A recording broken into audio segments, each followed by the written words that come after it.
First item on the agenda are the minutes. Are there any correction or any amendments to the minutes? No, I'll entertain a motion to approve. I have one correction. Okay, I think on the very last page, page 3, it said that I seconded the close of the meeting, Kind of hard when you weren't here. and I didn't do it. Yes, that is a typo. I think that's supposed to be Barbara. I think it was. Okay, okay. not that that's a biggie, but it's extra. Well, I'll make a motion, we accept the minutes with that one correction. Have a motion to accept the minutes with the correction. Do I have a second? Second. Have a second. Is there any discussion? Seeing none, all those in favor signify by aye. All opposed signify by no. Motion carries. Next item on the agenda are counts. There's no vote required on the counts. If you have any question about any of the counts, please give us a page in the line item.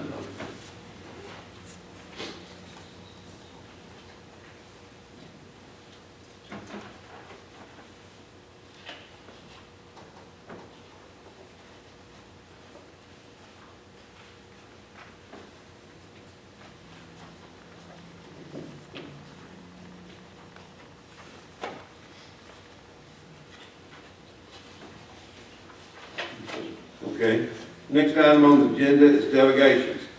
Anyone would like to address the city council on any issue? The only thing I ask tonight is if you are here on one of the public hearings, please wait to that public hearing. But if there's any other issue concerning the city you'd like to address the city council, please come forward.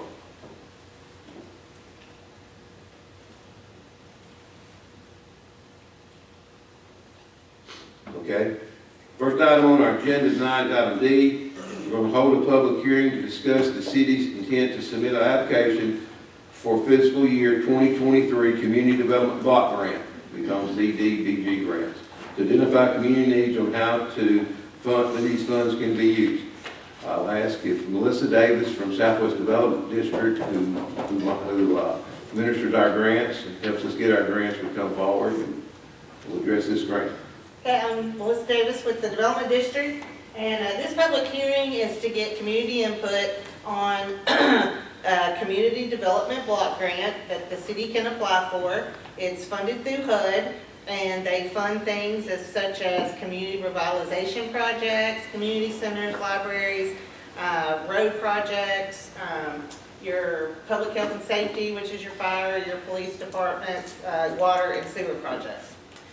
This year, they're not funding as many water and sewer projects because every city and county got the ARP funds for water and sewer projects, and so we just got finished submitting those in the end of October, and so that project's in. They have not done contracts, but that should be any time now.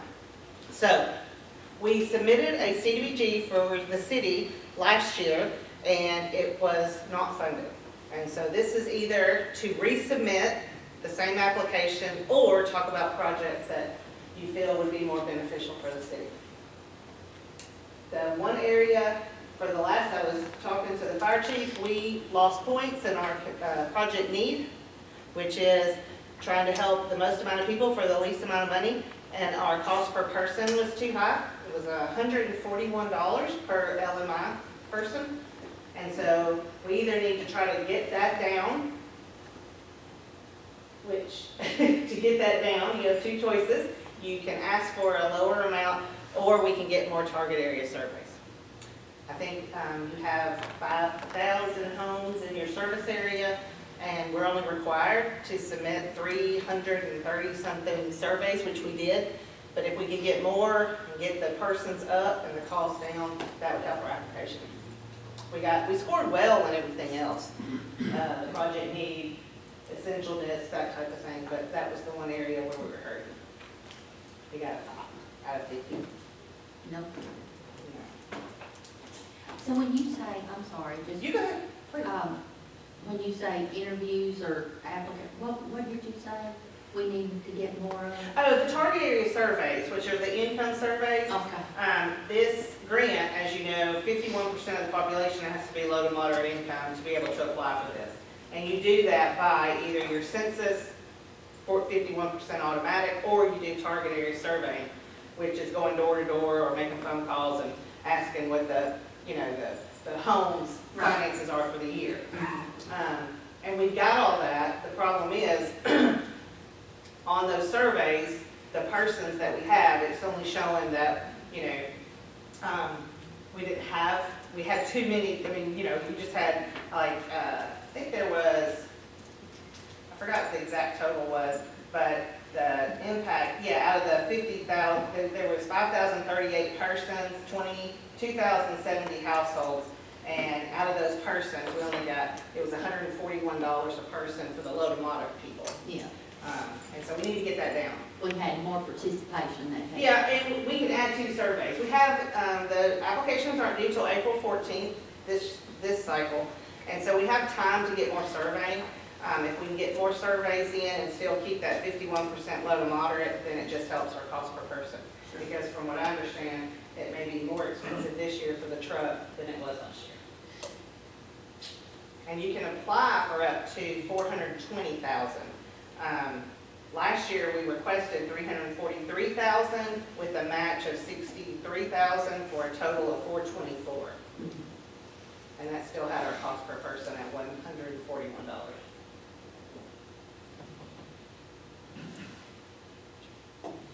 Does anyone else on the board, anything they want Melissa, how were those surveys that survey data collected last time, do you know?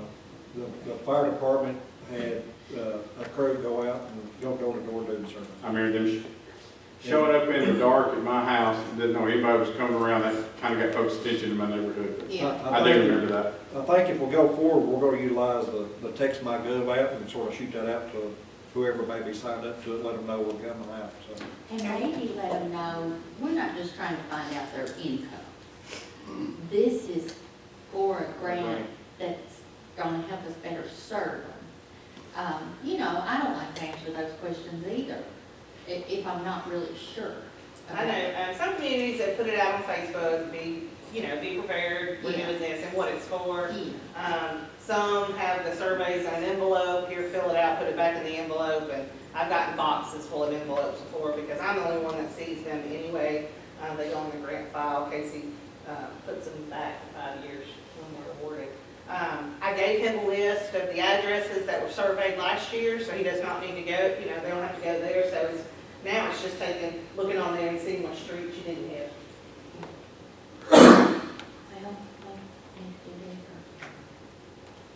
Well, it's hard because you don't always have the residents that fill it out correctly. Right.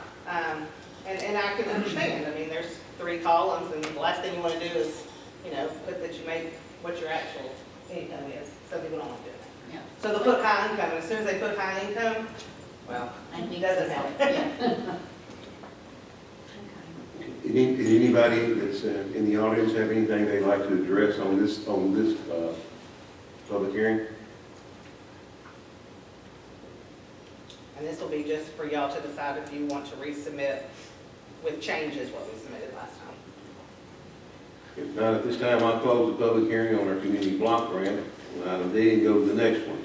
The next public hearing is discuss our community parks and recreation, discuss to the intent to apply for the state Tennessee Department of Environmental and Conservation, our local parks recreation grant, or we call them LPRE grants. Right.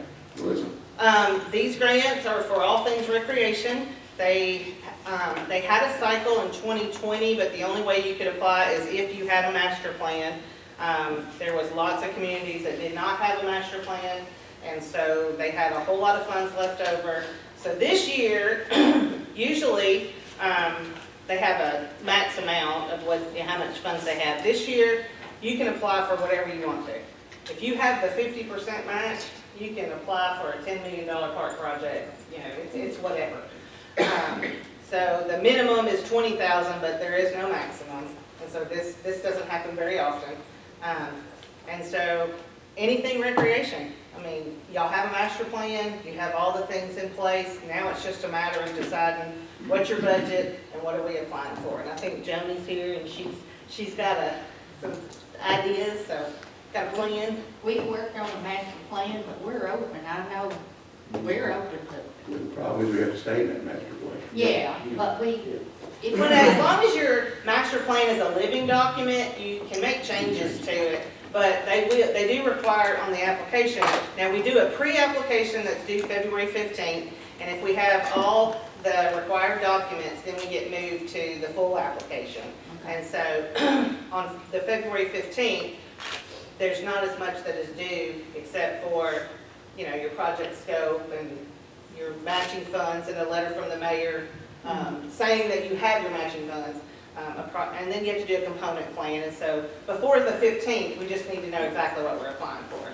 We committed part of our ARPA funds, you did, yeah, that's our match, isn't it? yeah, it's our 50% match. Right. Okay, we have, okay, Mark Barber's here as the chairman of the Parks Board, and we have some Parks Board members here, so I'll let Mark go what they were looking at. Okay. We met with Joni from A2H who helped us through another series of public meetings to build our master plan. And what we did is we took our master plan and looked at it over 3 phases. And that could span, correct me if I'm wrong, Joni, but 5 years is what our plan was at, or 7? 7? 10. 10. So we looked at long range. It included everything from pavilions, moving the farmer's market, pickleball courts, new playgrounds, Updated bathroom, yeah, new restrooms down in the playground area, expansion of the playground area in the existing building and new one. So a lot of things were looked at. So knowing funds were not, you know, there was a limit to how much we could spend. We pulled together and figured out with ARPA funds that we could match, we could probably do a $9 million project. 500,000 coming from the city, 500 coming through the grant. And so we looked at the rankings of the items and pulled together, I think you've got some pictures of what we've, as the park board, have pieced together, and I'm going to encourage those that are present to speak up. You think something I don't cover. But the initial plan that we looked at for phase 1 would include new restrooms down at the front of the park where the smallest, the original restrooms at the park are, take those out of service and build new restrooms there, expand the accessible playground area with more swings. We've heard from a lot of parents that they don't have enough swings in that area for their small children. So we'll look at that. But then we also heard we need something for the bigger kids, for what I call the middle school kids to play on rather than with the little ones down at the accessible playground. So what we've looked at doing is adding a new playground facility down at the soccer end of the complex. That would include like a central piece of equipment that would have slides and other interactive stuff to go in there, but then several smaller elements that could be one child plays by themselves, or it could be a smaller group play for so lots of options, but also would include a new pavilion and picnic tables and stuff down at that area so parents could be undercover while they're watching the kids play. So in a nutshell, that's what we looked at in phase 1. Have I missed anything? was the soccer field into the newer soccer field? Actually, with the tile work that was put in out there, that area is draining really well. Eric, you still pleased with what you're seeing with the water that's coming out of it? For the most part, yeah. So that area that's across the ditch should actually be usable this year. Oh, that's awesome. So it's just going out there, lining off the fields, and getting the goals over there and getting everything structured.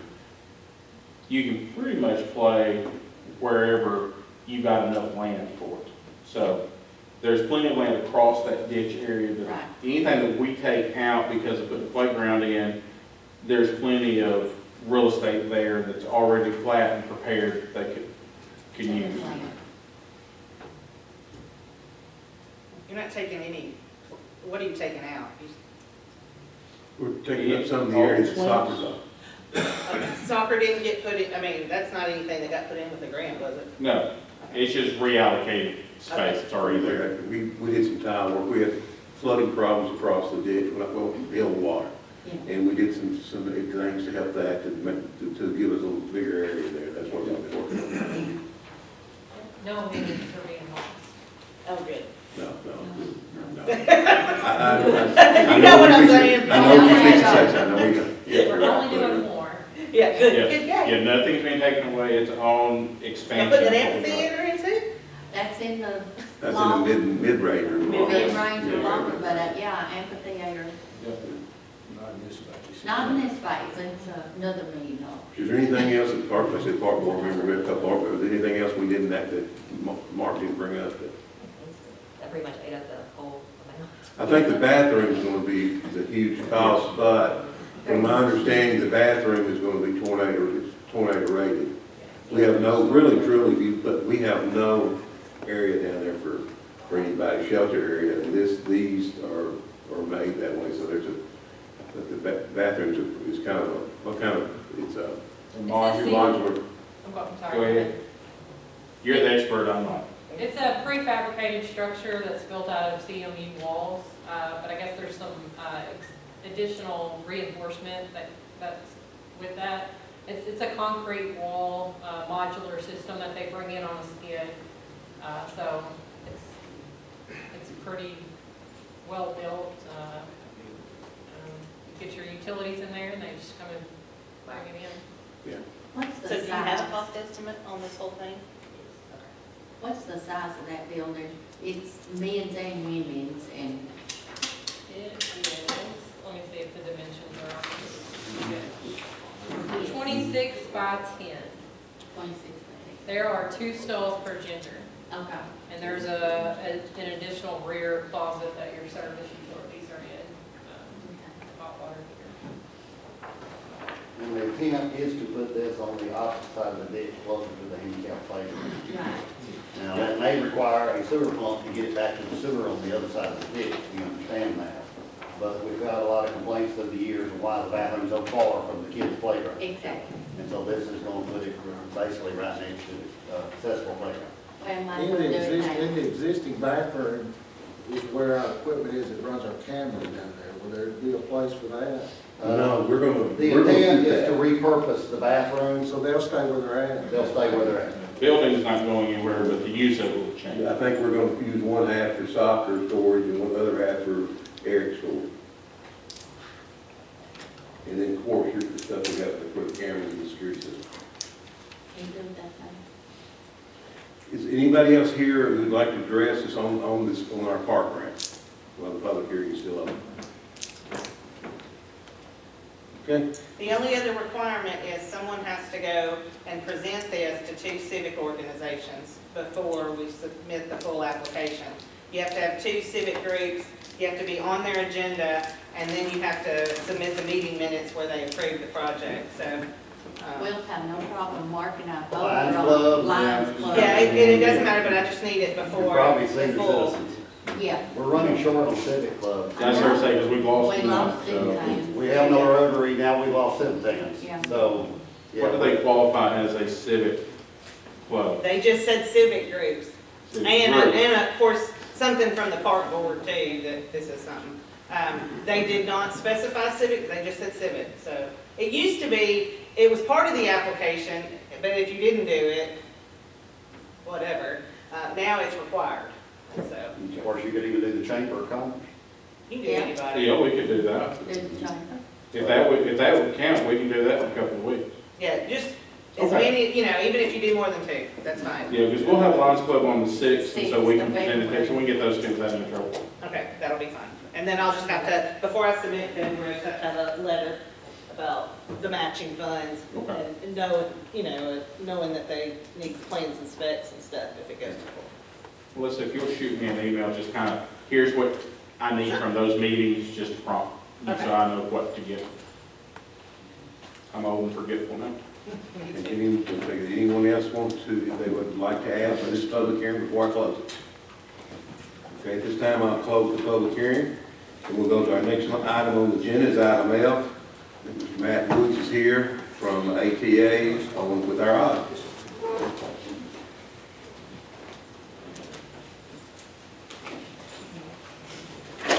Board. See y'all this afternoon. Thanks, guys. Thank y'all very much. So my name is Matt Wood. I'm partner out of the Jackson office.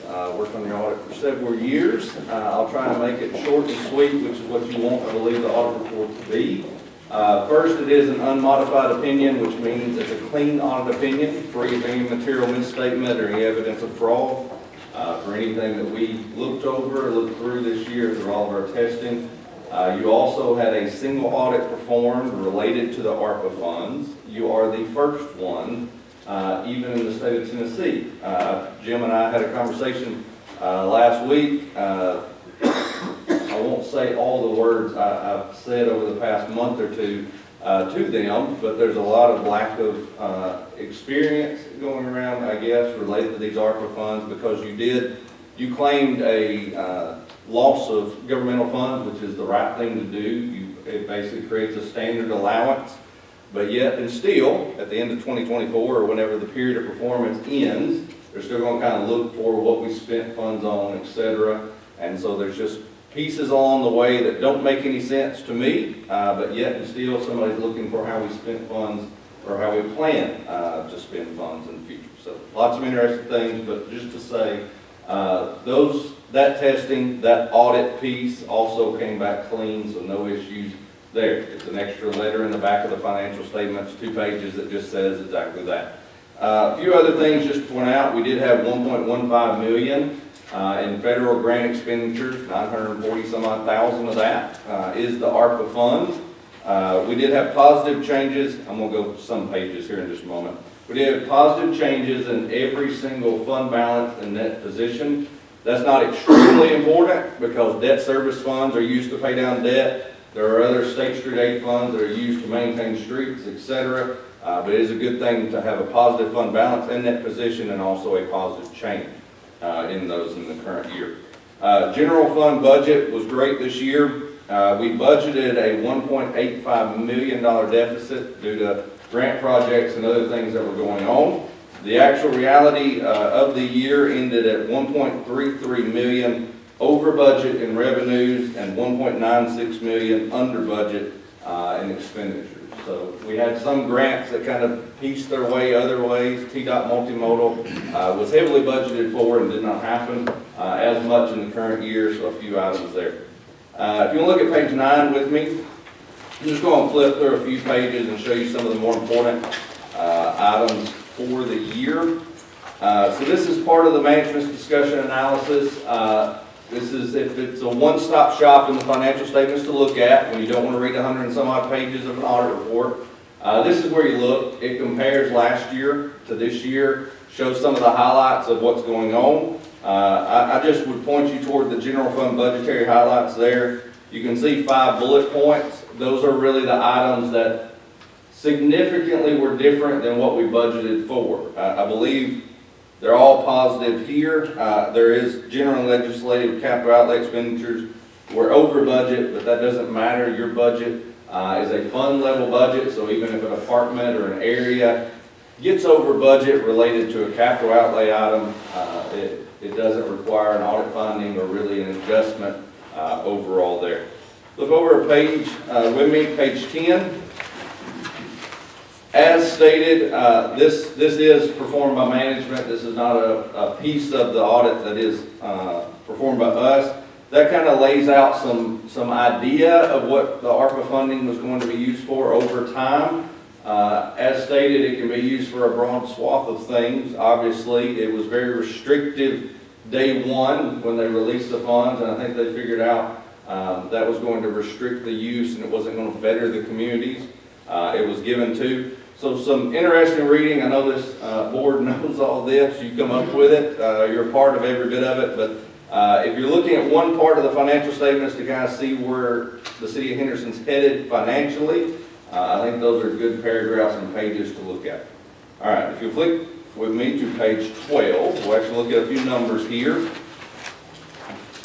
So it's a fairly consistent year. Obviously, these couple pages we're going to look at, is the government-wide portion of the financial statements, which means we take the general fund and change it to the full accrual basis of accounting. All that means is we add in fixed assets, we add in long-term debt, we add in other items that are considered long-term, including your pension plan.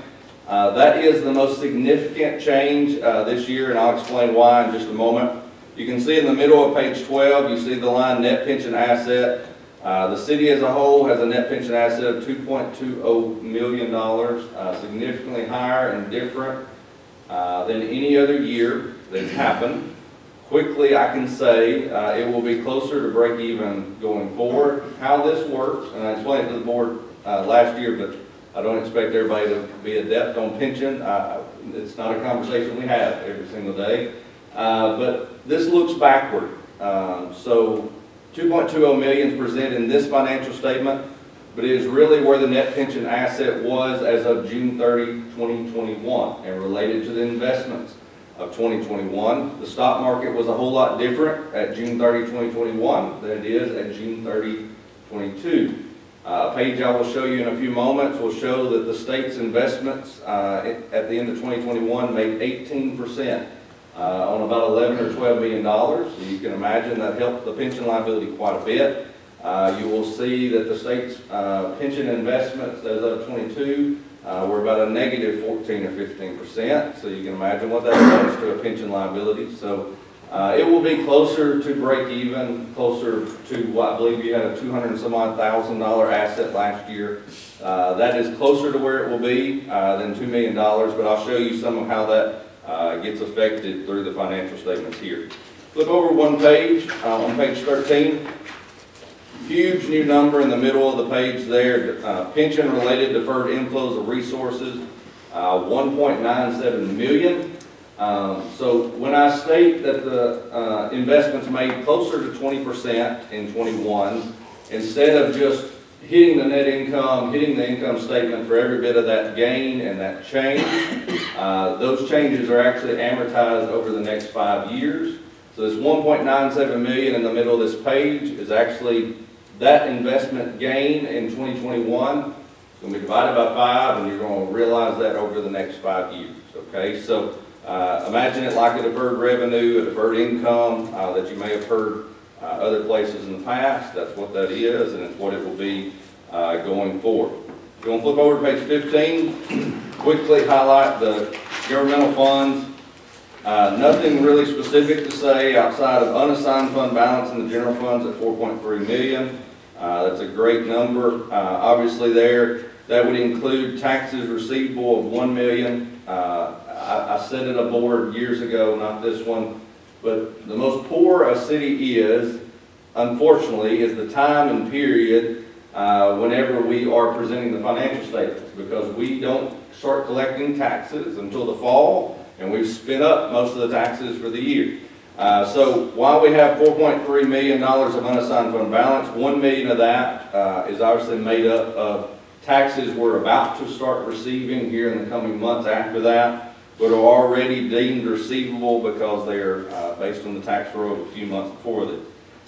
So nothing really to change, nothing really to see. We do have $3.9 million in cash, a lot of that being some grant revenue that we're holding toward the projects in the future.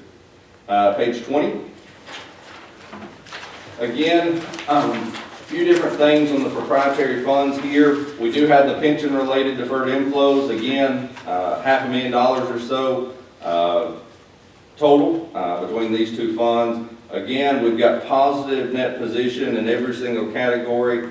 I won't say that's unusual, but I will say we have plenty of municipalities that once pension and OPEB and other things of the like came on the books, we have plenty that do have an unrestricted net position that's in the negative, because once that pension liability came on the books a lot of places, it caused our unrestricted portion to be negative, but all good numbers there. Flipping over a page to page 21. Again, net income, or affectionately termed as change in net position, positive across the board there. No significant fluctuations in any of the revenue or expense categories from the year ended 22. And flipping over one more page to page 22, the cash flow looks good. We had $125,000 positive cash flow in water sewer, $68,000 negative cash flow in gas, but that also has $440,000 of capital assets included there, so no big issue there that cash would go down in the current year. Just to highlight what was said a moment ago in the MD&A, I'm not going to flip you through every page because I don't deem it necessary here, but we did have significant fluctuations in the budget from what was budgeted for, but as stated, we collected local sales tax $470,000 over budget, right there. We did not budget for the ARPA grant, but that's okay there. $943,000 was received there. And as stated earlier for the numbers, our total expenditures ended under budget almost $2 million. So that's great in the general fund there. We'll flip you to one page, on page 55 here. This is our pension plan.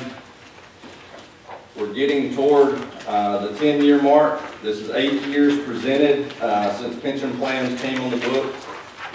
This statement on page 55 will eventually be a 10-year statement, and then we'll start rolling off some years here. But you can see a line in the middle of the page that says net pension liability asset.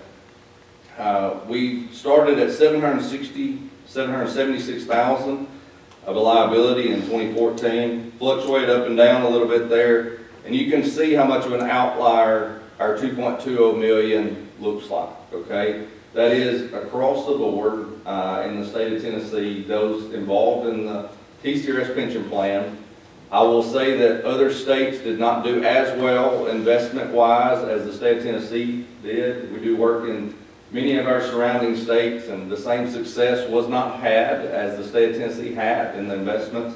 But do know that the 22 fiscal year for the pension plan, which will be presented in next year's audit, it did go down as the entire stock market went down over the past year. So I would range it somewhere in the range of a $500,000 pension asset for next year, which would still be $200,000 better than we were at the end of last year. So that's my outlook and my projections there. I guess just taking quick math on what investments made one year and what investments are projected to make next year. One more page, page 77. This is our schedule of expenditures of federal awards and state financial assistance.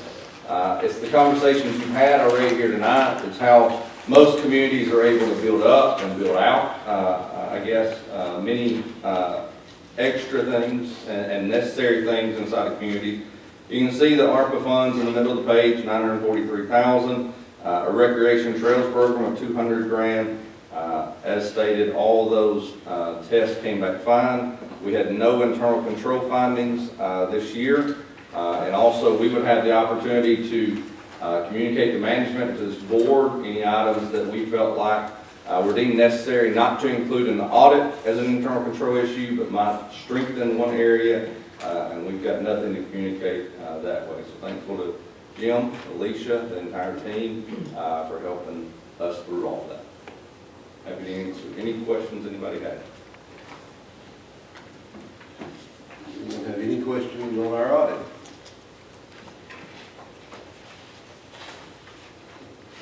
Thank you. Thank you. Jim, Alicia, good job.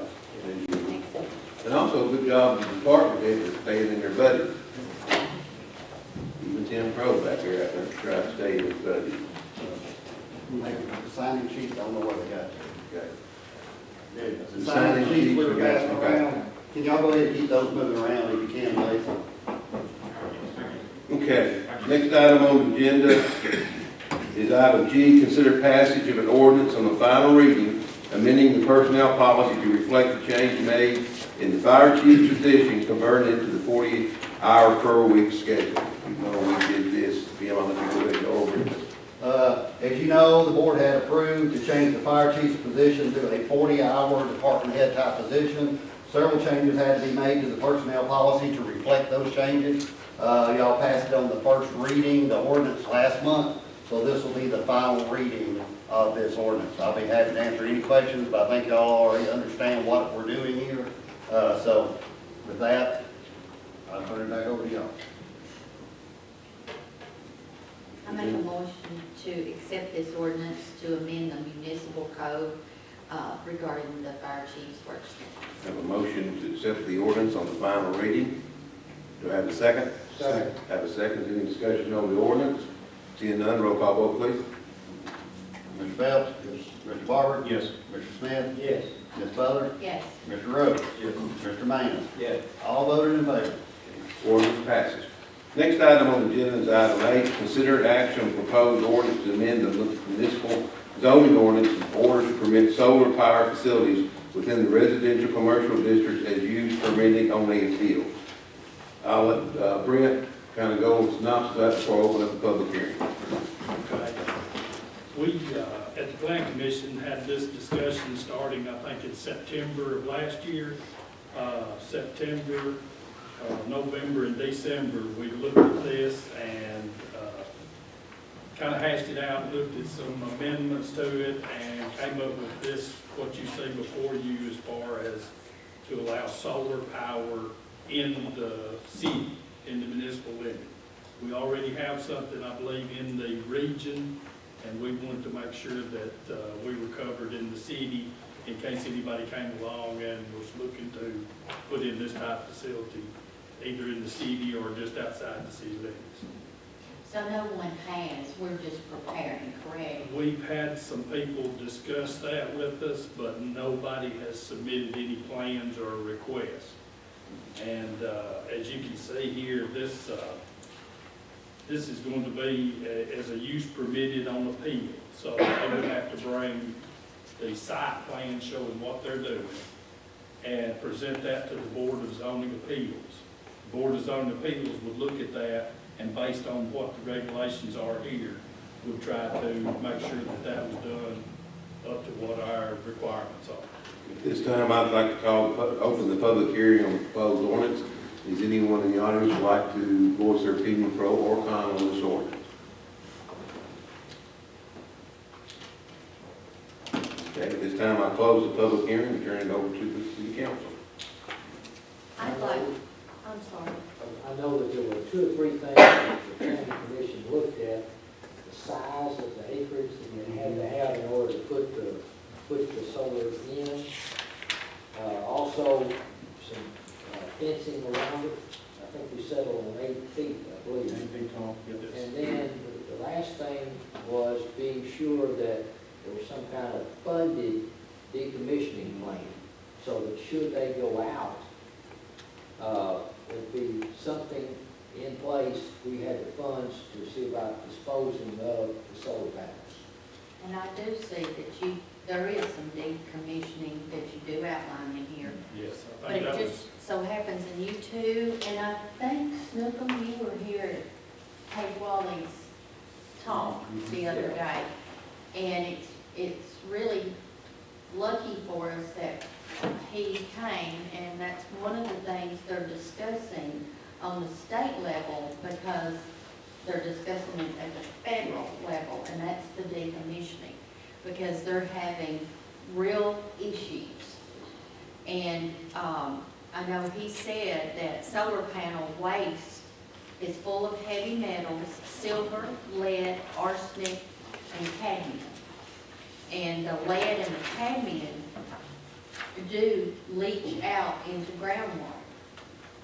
And what has tended to happen across the state and the nation is that these companies that are putting them in, they make some kind of arrangement with the landowner that if something happens, they'll handle it.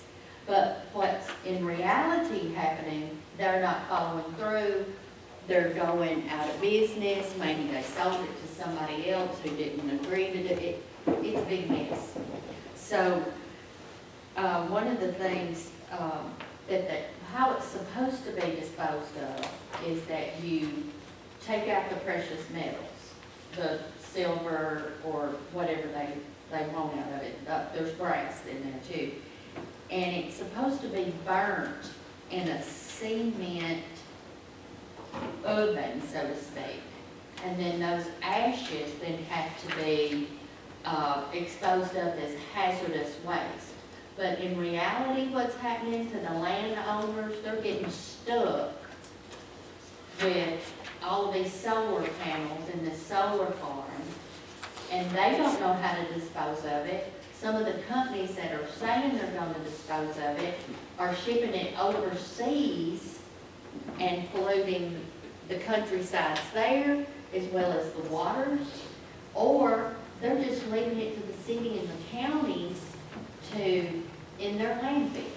So as far as someone having the opportunity to earn money from a solar farm that they can't maybe do anything else with, I'm happy about that for them.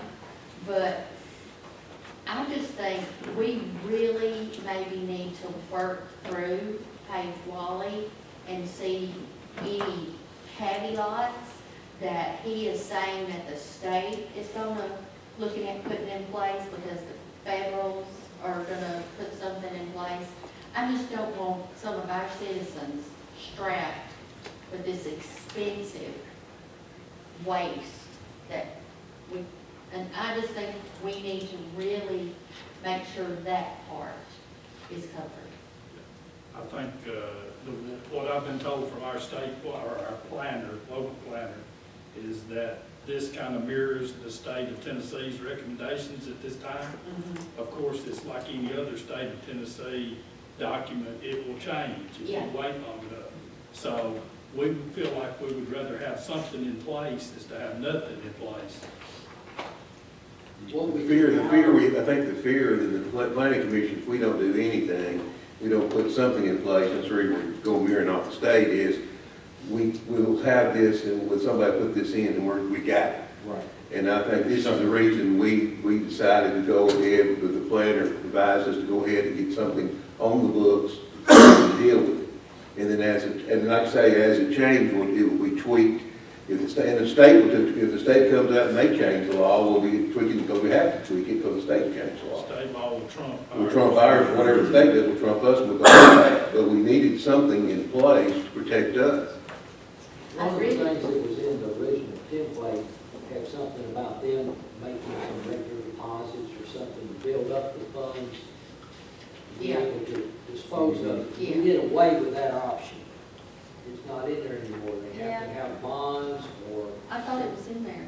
No, Right. Cash Is it bond, not? That's sure. what we're making, we're not letting them deposit, we're making them put the bonds up. Yeah, Yeah. there's no pay as you go. Our fear, though, our fear was, like you say, that we have it, also we got to deal with it. Or the landowners.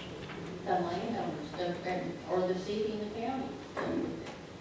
And what we're hoping is if we put enough pressure on our ordinance, that person that is not going to do it right will go somewhere else.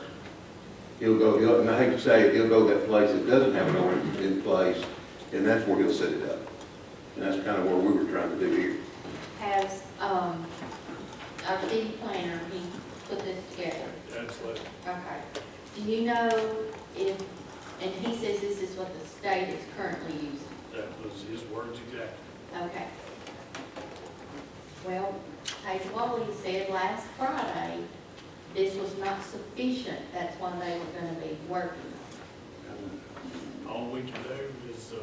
I know The what best they one. have Well, now. something is better than nothing. yeah. And right now, like the mayor said, we don't have anything in place, so I could come and throw one up out in south part of town, and,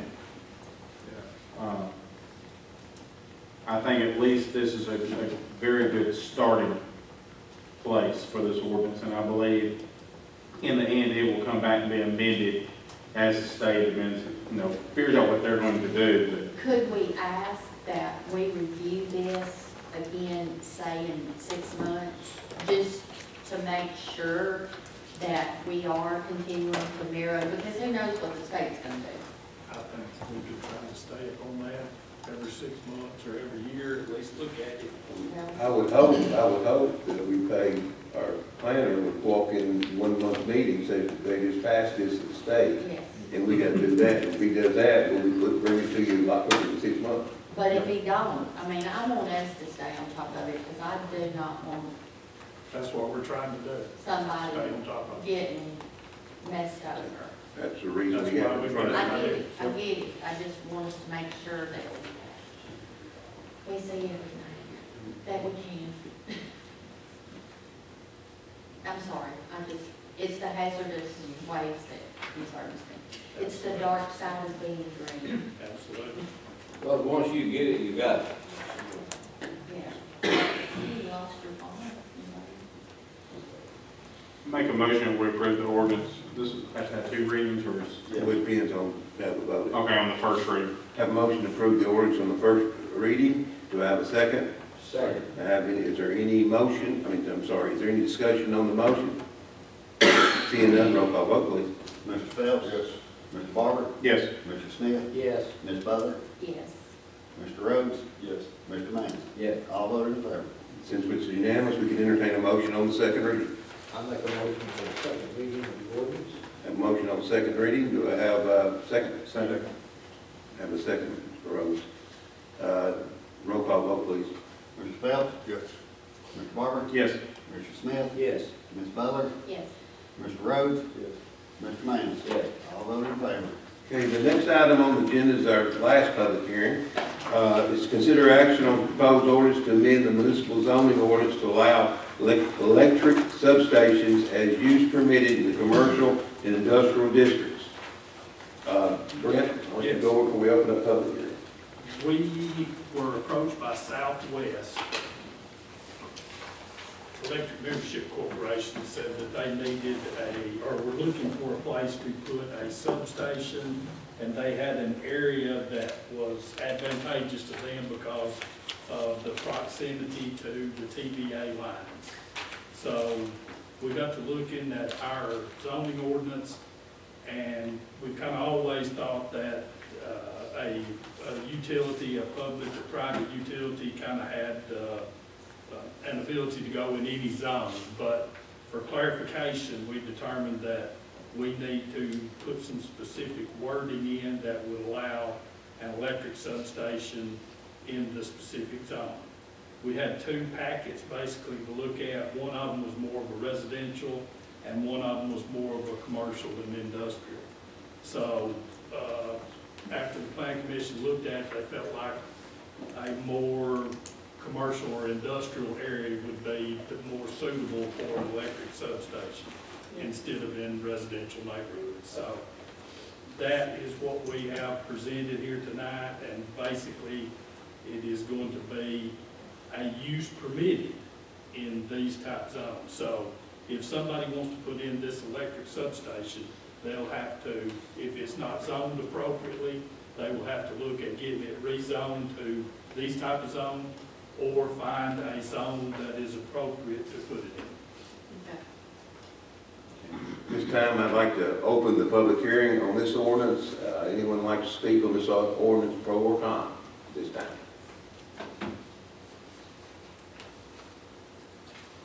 Okay, I'll close the public hearing and turn it over to the city council.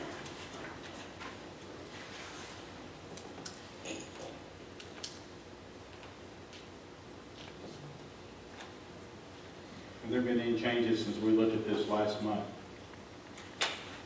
I do not think so. I don't believe there was any amendments. I couldn't see any changes, but I did. I think the only thing was, the Plan Commission had to choose between a more commercial or a more residential area to put this as far as zoning, but I don't think any of the wording, any of the text changed over that time period. That's the case now? This would satisfy what Southwest had in mind, I believe, where they wanted to serve some growth. I think it does, and then, like I said, if they can find an area that's zoned correctly, they could apply, do a site plan, and build there. If it's not, then they would have to go through a rezoning, which would come back to you.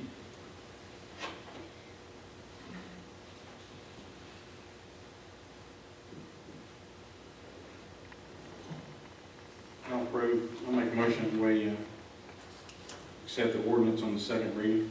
No, this is. Oh, this is the I think first. this is first. This is for, Yeah, we okay, haven't so seen this ordinance yet. we went back last time for them to make the changes to come. I think that's Okay, it. then I'll make a motion for the first reading. Have a motion to approve the ordinance on the first reading. Do I have a second? Second. Have a second. Is there any discussion on the ordinance? Seeing none, roll call vote. Mr. Phelps? Yes. Mr. Barber? Yes. Mr. Smith? Yes. Ms. Butler? Yes. Mr. Rhodes? Yes. Mr. Manning? Yes. All voted in favor. Okay, since we was unanimous, I can entertain a motion on the second reading. I'll make a motion for the second You reading. have a motion on second. I have a motion. Do I have a second? Second. Have a second. Any discussion? I don't, let me cut somebody off. Any discussion, if anybody wants to speak before we vote this time? Okay, roll call vote, please. Mr. Phelps? Yes. Mr. Barber? Yes. Mr. Smith? Yes. Ms. Butler? Yes. Mr. Rhodes? Yes. Mr. Manning? Yes. All voted in favor. Next, the ordinance passes. Next item on the agenda is item J, consider an ordinance amending the personnel policy pertaining to the probationary period for first responders, police officers, and firemen. I'll let Jim kind of go over that one. Okay, had a request technically came out of the fire department, some time ago, and we haven't acted on it. If you remember, Gary came to us as police chief a couple years ago and asked that we increase the probationary period from 6 months to a year for any officer that has to go to the police academy. It's because they stay there for, what is it, 14? 12 weeks. 12 weeks. Field training. So they don't have a chance to really get him back and actually start working with a person before the 6 months is up. So that was approved a couple years ago. The fire, actually Greg Lippert, previous chief, had asked this, and now Doug has asked that we increase it also for firemen, firefighters. So as part of the discussion with Gary and Doug, we went ahead and made it for all firefighters, as way as it's proposed. All firefighters and all certified police officers will be a 1-year probationary period. That's what this, and all the rest of the city employees remain at 6 months. I'm gonna ask a question. Yes. Now, just because they're in their probationary period, doesn't mean that they are not accruing? They accrue, and they accrue benefits? everything that from day one. So that does not change. The one difference is the protections that are awarded are employees after probationary period, including reason for dismissal, right to hearings, and things like that. So probationary employees do not get those items. It's just primarily like for disciplinary or things that are just not working out. I Things just not wanted to working make out. sure we're not withholding any kind of benefit or No. PTO. The city's always had a 6 month probationary period for retirement. That's set and has been since the beginning, since we got the retirement system in the 70s. Right, But other than that, all the rest of the benefits come in day one. okay, Health insurance is within the first 30 days. okay. We changed even holidays, where they start getting holidays from day one, it used to be 90 days. So, you know, Okay, this doesn't change any of that. The only thing it does change, if it's not working out with an employee, a department head can actually terminate them, and they have no right to a hearing right. or anything like that. That's just, I wanted to, for clarification, make sure that everyone don't have to wait a year. No. That's ridiculous. Okay, I'm good.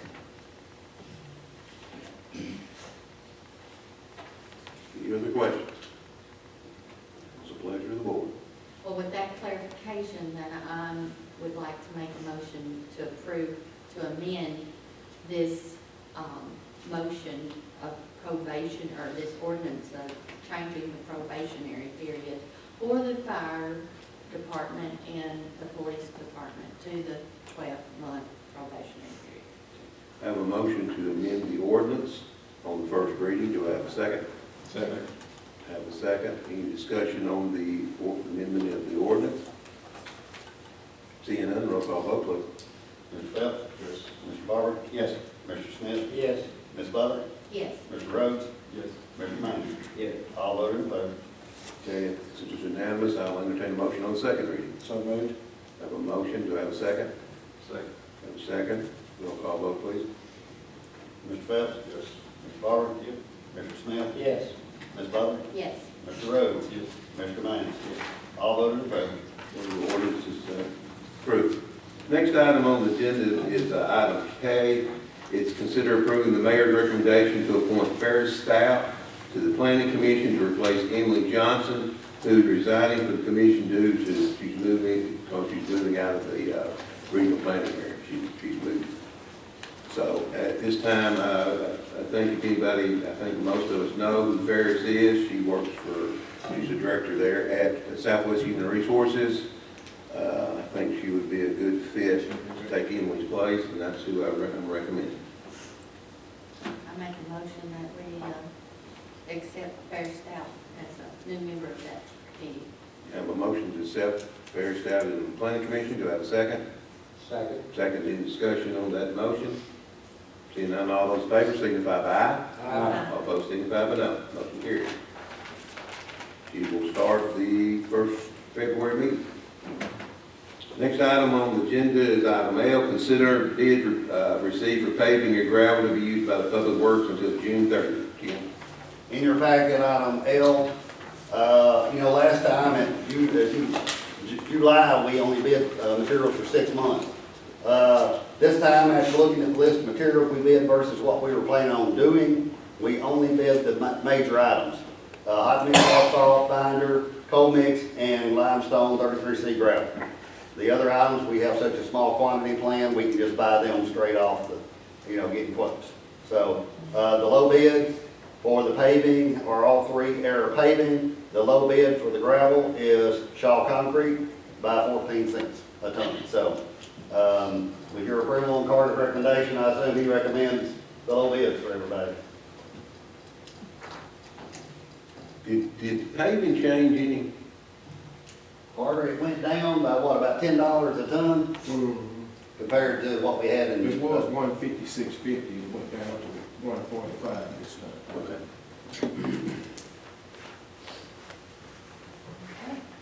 Entertain a motion on the low bid. I make a motion, we accept the low bids through June 30th for what was presented, for the Air paving and for Shaw Concrete. I have a motion. Do I have a second? Second. Have a second. Any discussion on the motion? Seeing none, all those in favor signify by aye. Aye. All opposed signify by no. Motion carries. Next item on the agenda is item M. Consider approving the proposed fire department captain pay scale. Chief? Yeah, coming in, I believe this might have been brought up before in the past, but just trying to incentivize the pay scale for the department is coming in as a new recruit or a rookie per se, and we're basing the pay scale off of benchmarks of their training and where they are in their training and how to move forward in that. So just making a recommendation that we do that, but this stays inside what we already have. It's not asking for any more money, it's just basically putting the, Differentiating yes, a new recruit, Yes. a total green versus seasoned. correct. Gotcha. So did you complete this recruit class, the certifications, in 1 year, or how long did it take? The recruit class would be completed within the first year. It's going to be similar to what the police department would do. It's going to be about 9 to 12 weeks, depending on where they end up going. We have a choice between City of Jackson has a recruit class and T-FAC and Bo Bucker. There's a couple of different choices there. But they will take place in the first year. The second year will be the firefighter 2, and the third year would be the instructor 1, the last level. And by state guidelines, by the 36-month mark, they have to be instructor 1, or they're, it's always been kind of a state recommendation that they have that certification. Will this help you be competitive, believe? Yes, Just to hire people and keep them, retain them?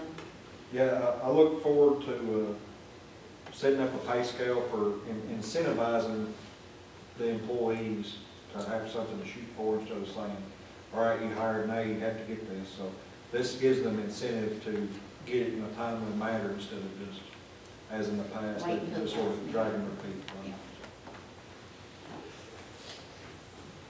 And you're still within budget? Yes, ma'am. see any problem with it. I'd like to make a motion that we adopt this change, and particularly since we're still in budget. A motion to adopt the change, do I have a second? Second. Have a second. The emphasis of yea and nay or this one. Is there any discussion on the motion?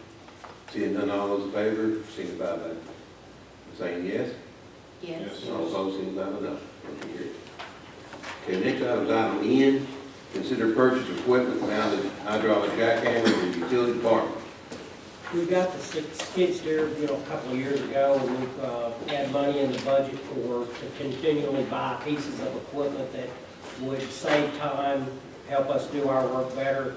And we have streets that, in some places, that are 2 foot thick, and the saw cutter really doesn't cut it deep enough to be able to dig it out with the mini X or backhoe. And then we have the air compressor jackhammer, which is a small enough unit that sometimes it takes all day to break down to where we need to be repairing a water leak or repairing a sewer line. And so this piece of equipment would go on the skid steer, hydraulically operated instead of air operated, and do a much faster, better job at being able to make these repairs on our facilities.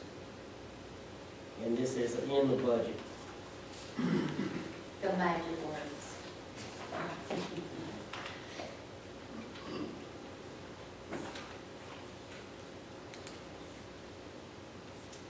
How much is this thing now to get?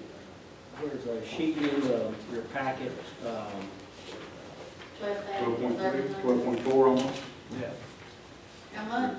12.4 thousand. And that's going through Sourcewell. Okay.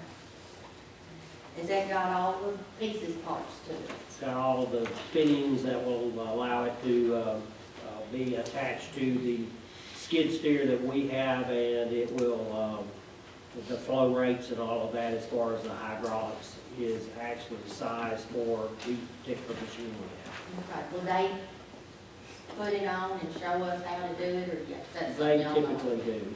They typically deliver the piece of equipment, we put it on and we hook it up and we make sure it works. And they go through what the pressure settings needs to be for optimal operation and what not to exceed so that you don't damage anything. And then there'll be attachments that go into this, just like a regular jackhammer that'll cut a straight cut or break concrete, or you have a number of bits that you can put in it, just like you do the regular jackhammer. Only a regular jackhammer is just less than it's less than 50, 60 pounds, and one person's trying to manage that themselves. And this is about 500-pound piece of equipment, so when you put it on the ground, you're going to be able to do a lot more work. Sure. A lot Does this come quicker, with different save a lot bits? of time. Does this one come with the different bits too? Of course, we have to swap attachments out on the skid steer. Is this something that might work on, just maybe put it on the mini X or something, or is it just not set up for that? It's just not set up for that, and most pieces of equipment like that are not heavy enough. They do make backhoe, or they do make jackhammer attachments for mini X's. We looked at buying one when we bought the mini X, but everybody I talked to said it would beat a piece of mini X to death in no time at all. That if you're going to be using a piece of equipment like this, you need to put it on a skid steer. Lexington and others are, they bought them, waited until they got skid steers and put them on the skid steer. I had that. Yeah. Since this is in the budget, I would go ahead and make the motion that we, that Darrell go forward with purchasing the hydraulic hammer for the skid steer. Have a motion to go forward with the purchase, do I have a second? Second. Have a second, any discussion on the motion? Seeing none, all those in favor, signify by aye. Aye. All opposed, signify by no. Motion carries. Next item is item O. I'll let you do that one, Darren. Yeah, I would like to make a special recognition to 3 of our employees, Dossie Talley, Garrett Cock, and Ben Corals. These 3 individuals took a grade 2 distribution exam. It's given through the Tennessee Water Operator Certification Board. In the November exam cycle, there were 412 people that took a state exam. There are 14 different categories of exams, and there were 123 people that took the grade 2 distribution, which is what these 3 individuals took. Pass rate on this was, particular test was 46.3%, so more people failed the exam than were successful. And I was in a meeting today, and out of all of the categories of exams that were given in the November exam cycle, the highest score on any exam in the state of Tennessee was Dawson County. All right, that's awesome. That's an accomplishment. Very much so.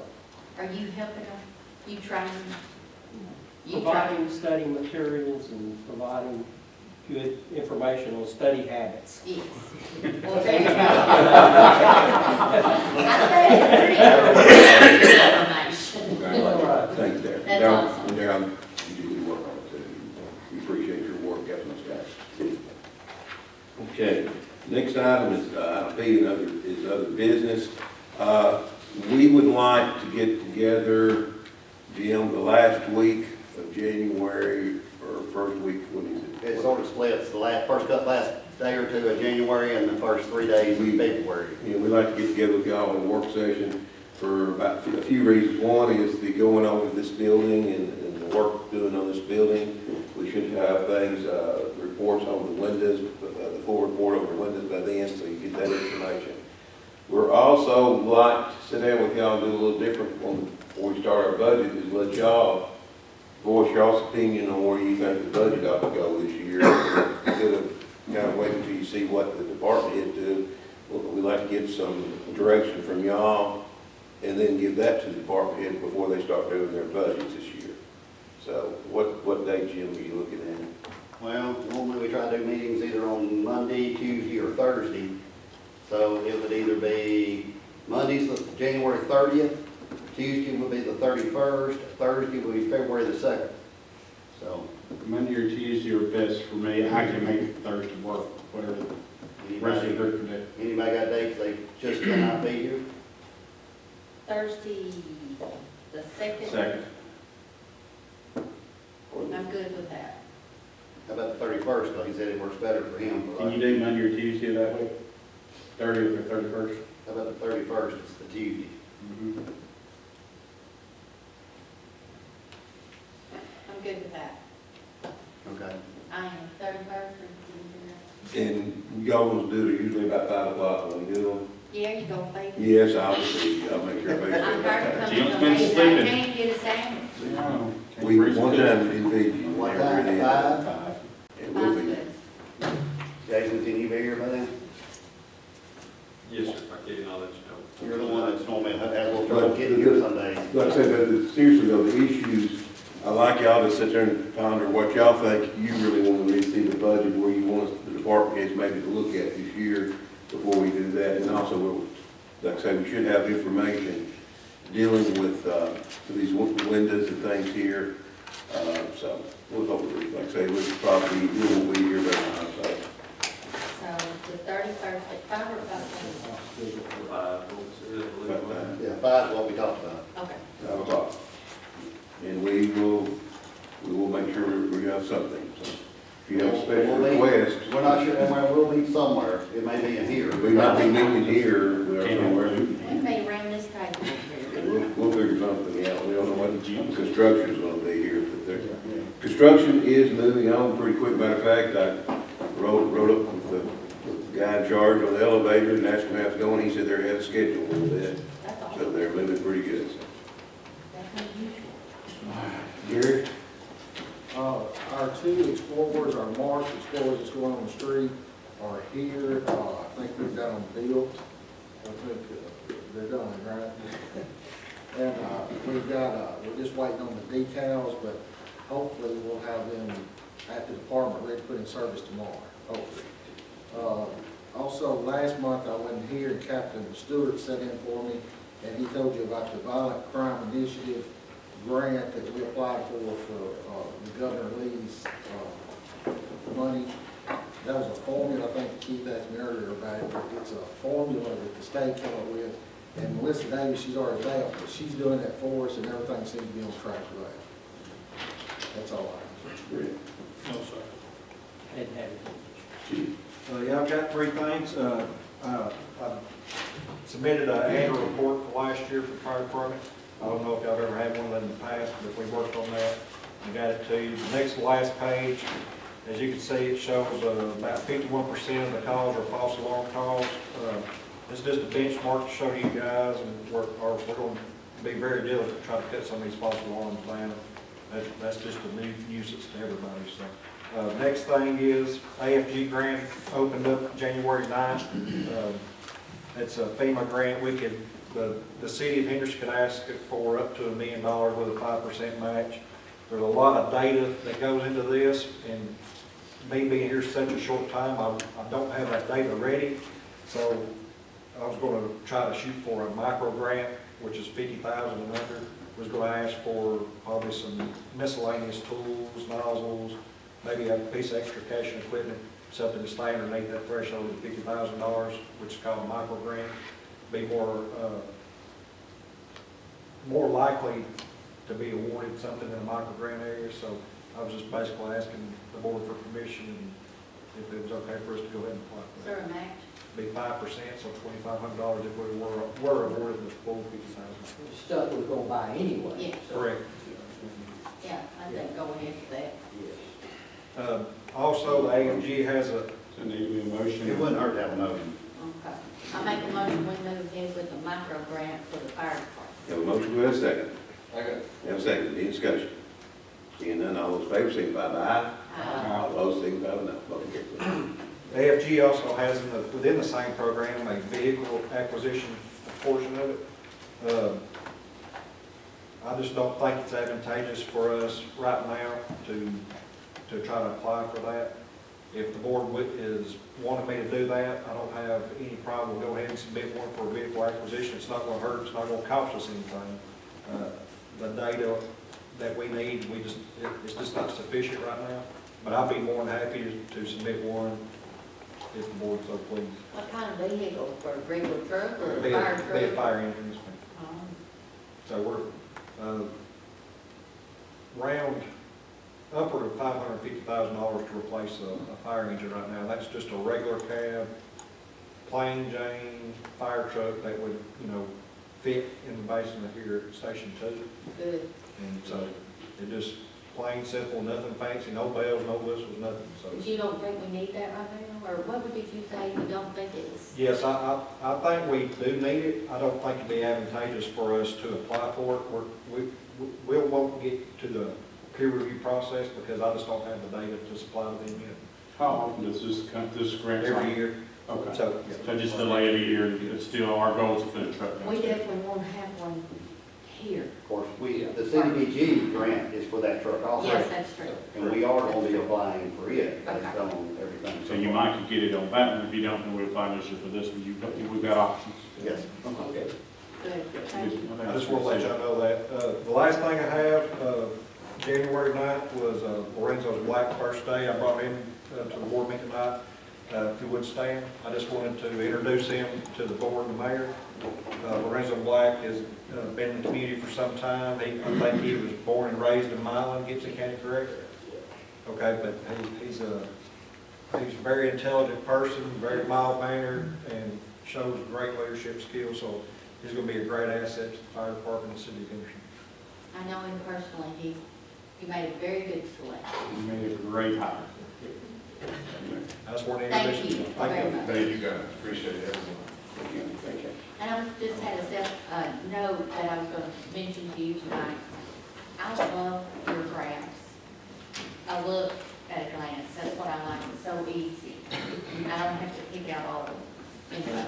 I had asked Deputy Chief Roder what I wanted to present to you guys, and he worked about half a day, almost a full day, worked on this, getting it how I liked it, so. Yeah. So, Well, tell because him he had all the thank you, data, he had all the data that we needed. Yes. I didn't have to reinvent the wheel, he just put it in the charts and stuff for us to make it real appealing to the eyes. And it's so easy to read.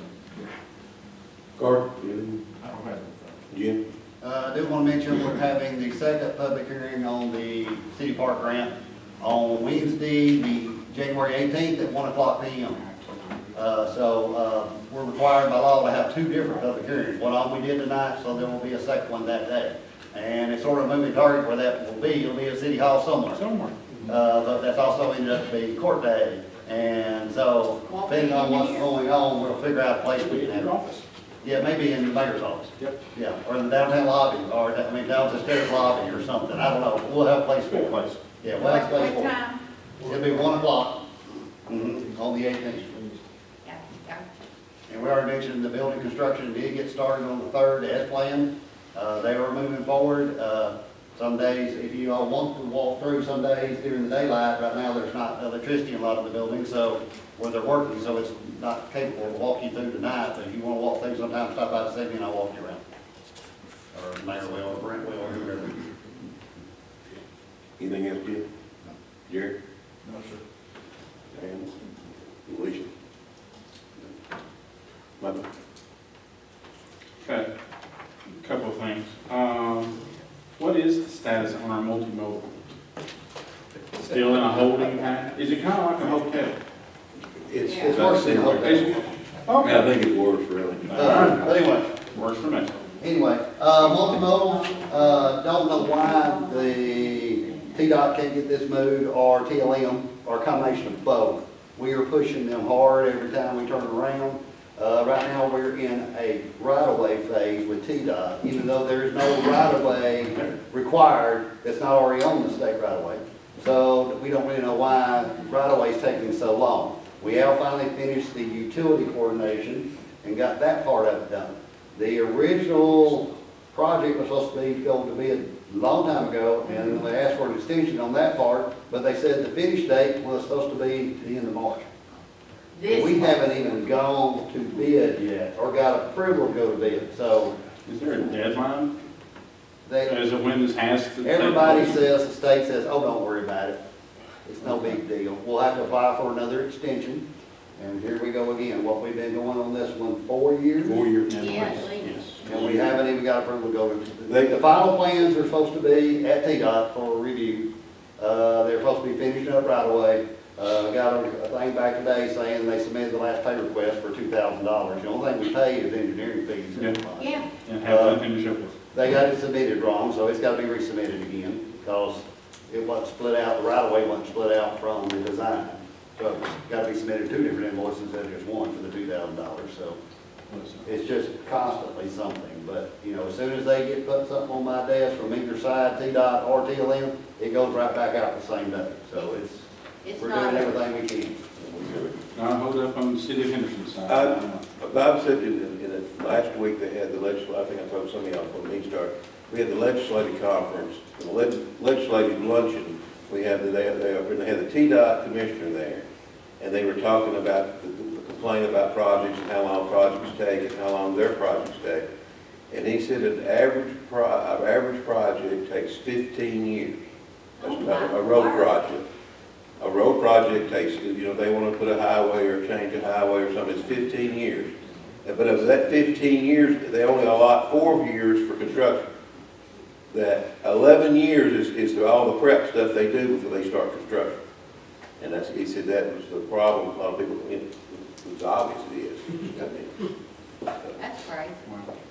The other thing I had is, I've had several people associated with the park to ask about, is there anything we can do about lighting, especially in the winter months when it's darker.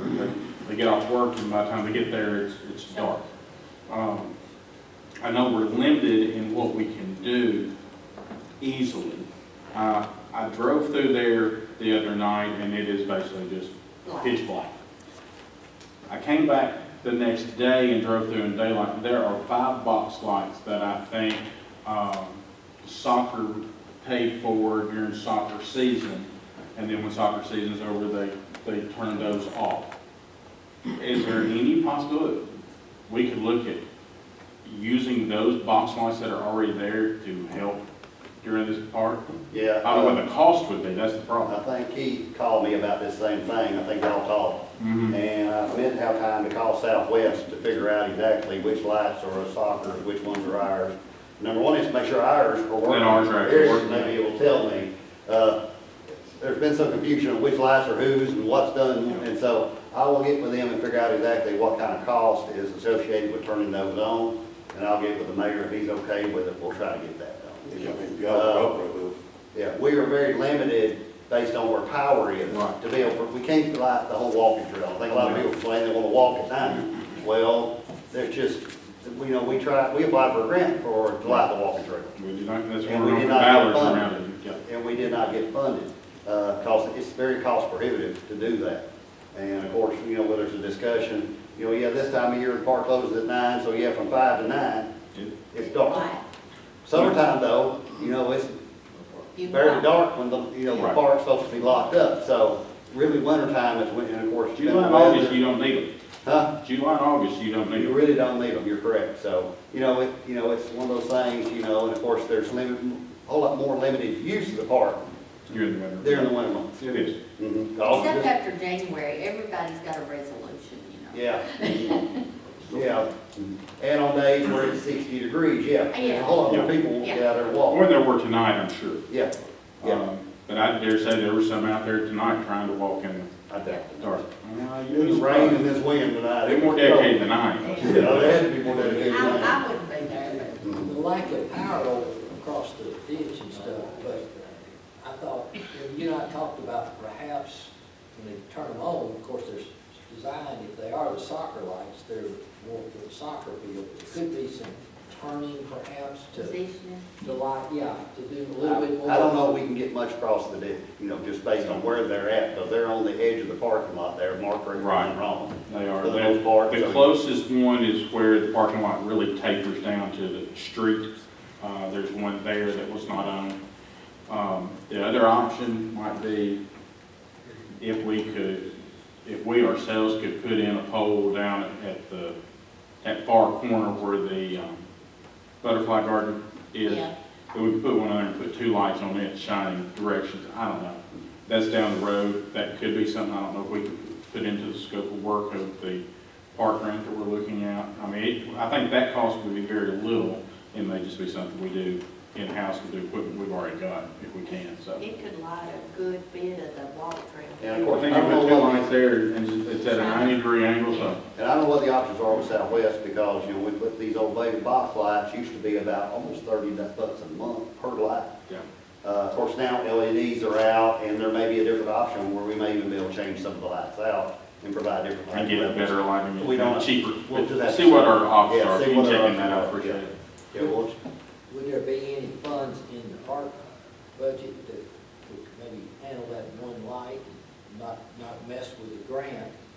well, let's just see what it would cost to get one put, wherever we decide to put it. Right. So let's get the 5 turned on, then See see what where that we're does. at. Then we'll look at other areas that may be dark. We'll get with Eric and Mayor and you and me, we'll go out there one night, Yeah. and when it's maybe a little warmer than it is tonight. Last night. And maybe like it was earlier today. Yeah. And we walk around out there in the dark, figure out maybe where we can put one, Well, or more than one.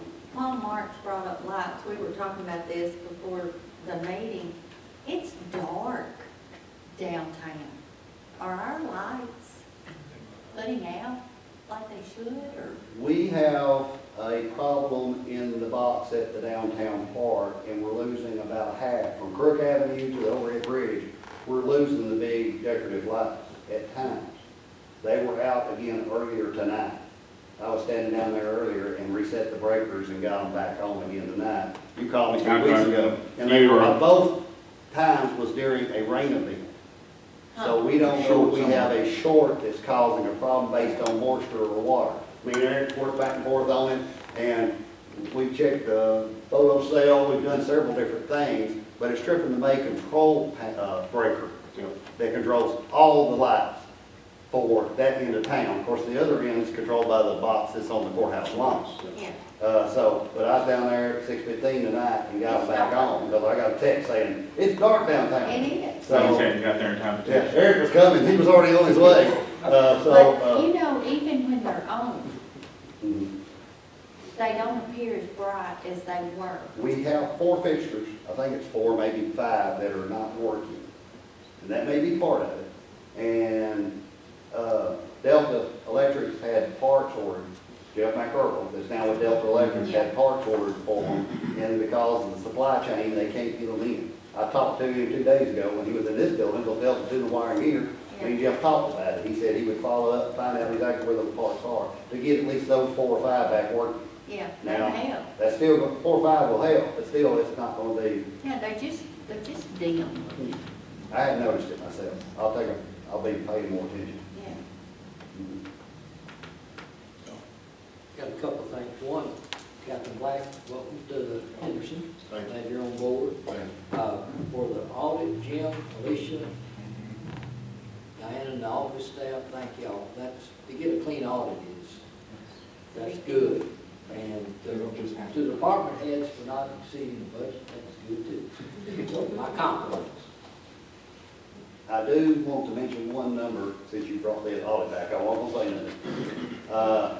Our gas department, you know, we talked about how close we were gonna be. If you look at your audit report, I believe we made, was it $60-something thousand in our gas department this year. That's as low as we've been on profit in the gas department in many, many years. And that's part of the reason we've been taking steps to try to improve that number. And y'all familiar with it, but we did not lose money in the gas department. We broke even just barely, and that is, with the amount of sales that we did, that's just barely breaking even, so $69,000. Not really anything new, just thank you all so much for the hard work you do every day. Keep our budget in good shape. And make sure you tell your guys that I'm so thrilled for them. That's very, very good. And good hire on that man right there. And thank you all for what you do, and I appreciate you. Just thank everybody for the hard work. Welcome you, Captain, to the city. Okay, at this time, like I say, it's department heads, we appreciate what you went through during the cold snap. We had a fire department fighting a fire at 15, wind chill below 15 below zero. I think the police department had a high number of calls for service, and they were out there all night and that. But work, utilities, and fixing main breaks. One thing that I think Jim mentioned it yesterday, we were talking yesterday, he mentioned about the utility department. Everyone around, a lot of towns around us had the main breaks, and they were doing boil orders, they had waters going out. We had, am I right, 1 or 2 main breaks? 2 main breaks. 2 main breaks. We never had to do a boil order, and water, our water, like I say, we didn't lose any, our water, so people didn't have any problem, they had their water. And that's a lot of work the utility department's done over the years, and we appreciate it. With that, I'll entertain a motion to adjourn. So moved.